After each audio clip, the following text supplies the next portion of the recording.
কি হচ্ছে জানেন? আমরা কুসংস্কার 2000 টাকা করে করে দিচ্ছে, সেই 2000 টাকা নারীদের ভুলি দিচ্ছে, দিয়ে তারা কোথায় নরকে বাস করে দিচ্ছে এই জগৎ সংসারকে। আর আমরা জানেন, আমরা এই নরকে বাস করার জন্য সমাজে এই মনুষ্য জন্ম হই না। ওই জন্য বলছি, আমার একটা কথা, এই 2000 টাকা এইটা লোভে যেন ফাঁদে না পড়ে, এইটুকু। এই যে আপনি বুঝছেন, এই যে এখনকার, আমি এখন করার নয় বাবা, আমি বহু দিনের কর্ম করে আমি বুঝি। আমরা ভাবছি শিবম সুন্দরম, শিবম সুন্দরম, আমরা শিবের মতো কর্ম ধর্ম এইসব যেন করে আমরা সুন্দর পৃথিবীতে যেন বাস করতে পারি। অনাবৃষ্টি এইরকম হয় না, অফসল জন্মাচ্ছে না, এইটা হচ্ছে আমাদের দুঃখ।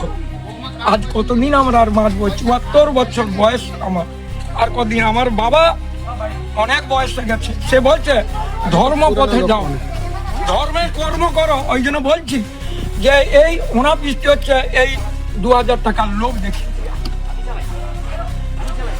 ওই জন্য বলছি ফাঁদে পড়বেন না, বলবেন নারীদিকে ফাঁদে যেন, আর না শুধু অনাচার এইসব জিনিস হচ্ছে বাবা।